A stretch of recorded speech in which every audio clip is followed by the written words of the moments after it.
Moi, je suis avec Ilias du COQ, l'association de supporters qui a été créée à Melbourne.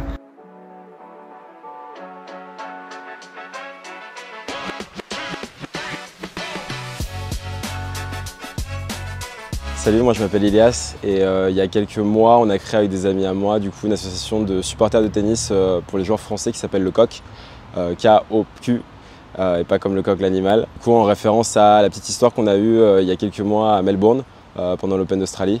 Donc du coup on était venus avec on est venus de différents horizons, certains de France, nous on était déjà en Australie avec des amis à moi.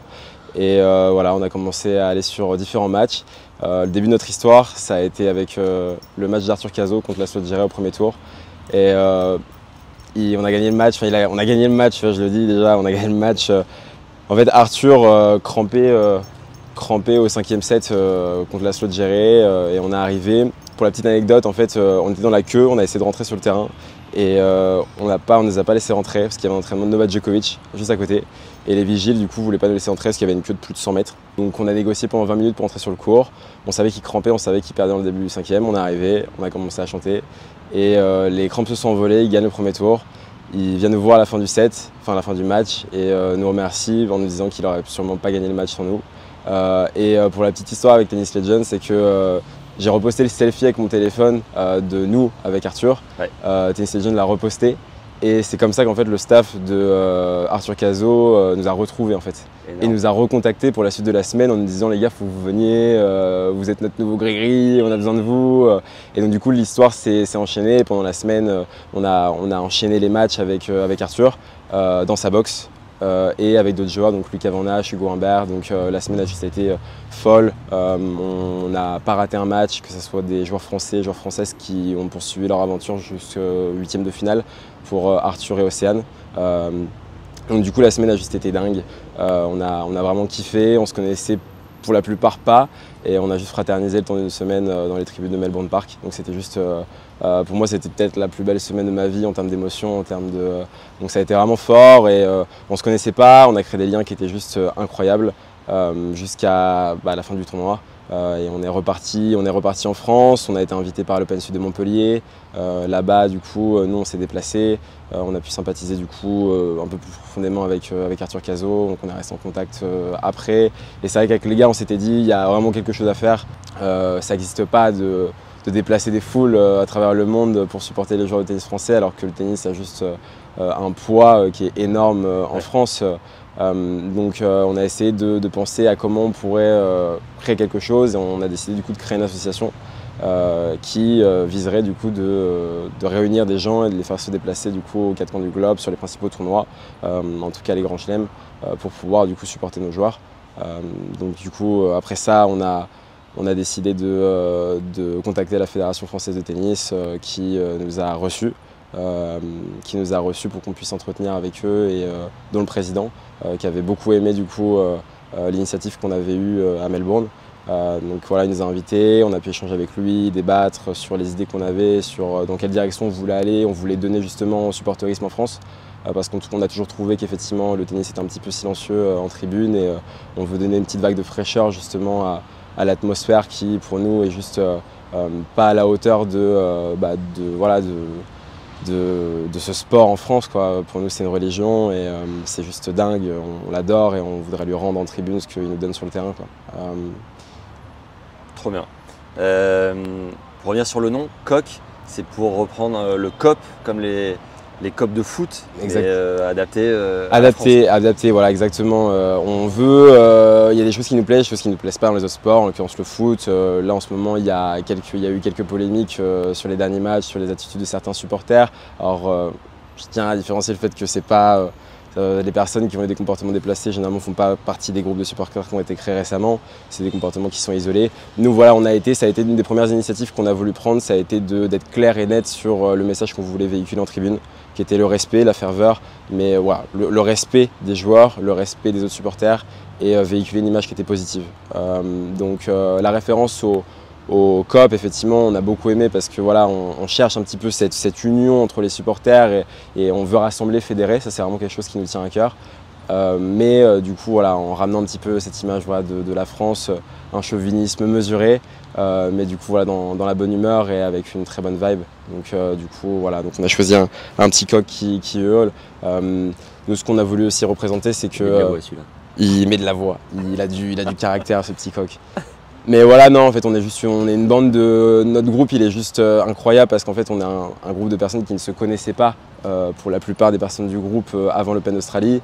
On a vécu une semaine grâce au tennis ensemble, on a vibré grâce au tennis ensemble et on est devenus ultra proches. Et on veut aussi se dire que peut-être que ça pourrait effectivement aider à des gens à se rassembler. On a eu des retours qui étaient juste incroyables d'amour de la part de gens, de joueurs de tennis et de gens qui juste pratiquent le tennis en France à notre retour, qui nous ont remerciés d'avoir pris cette initiative-là.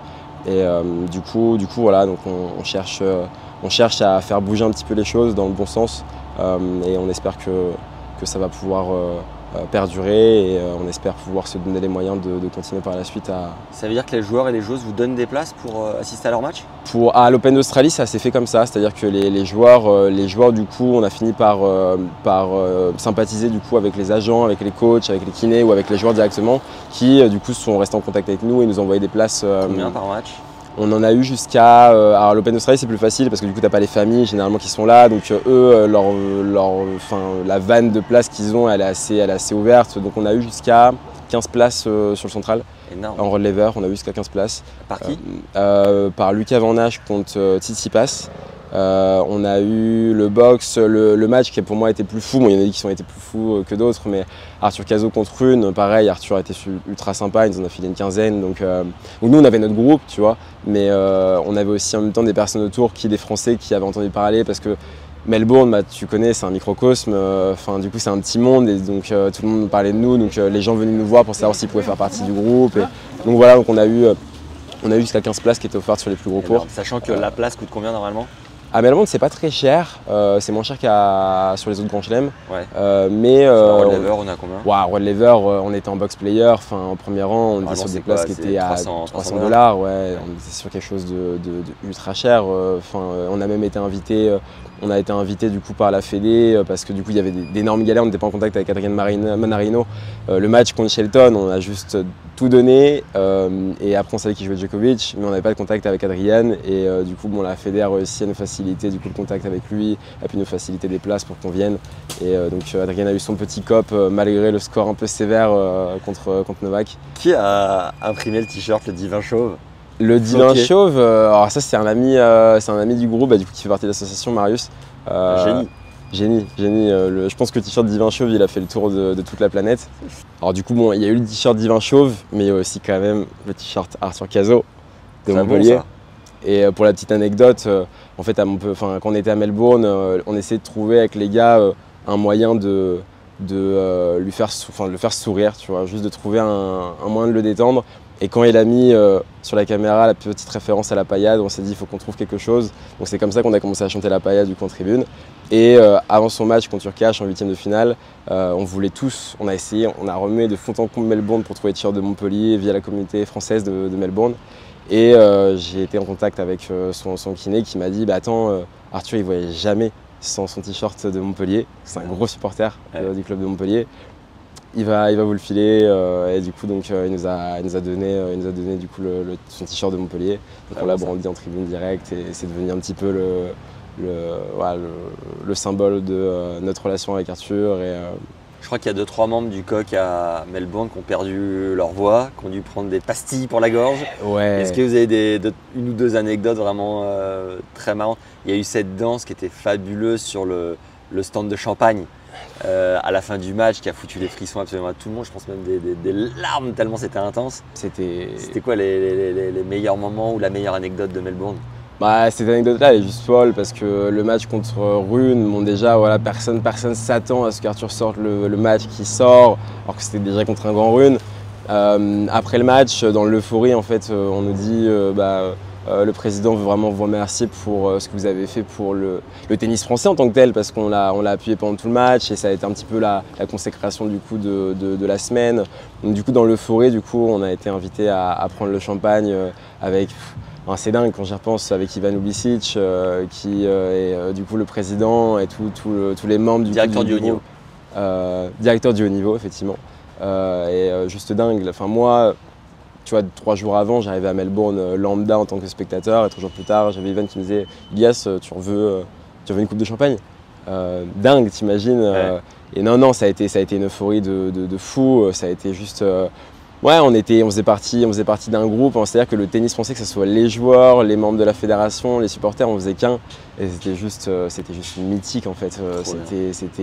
Ouais, on le rappelle, on était juste des supporters lambda qui venaient juste pour voir du tennis en tant que spectateurs. Et c'est parti dans un… Il y a eu une synergie de dingue, tu vois.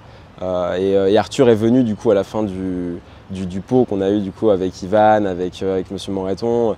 Et il est venu, on lui a filé un drapeau, on a commencé à danser ensemble. C'était juste mythique, tu vois. Il est magique ce moment. Fort, le gars vient de se qualifier pour le 3e tour.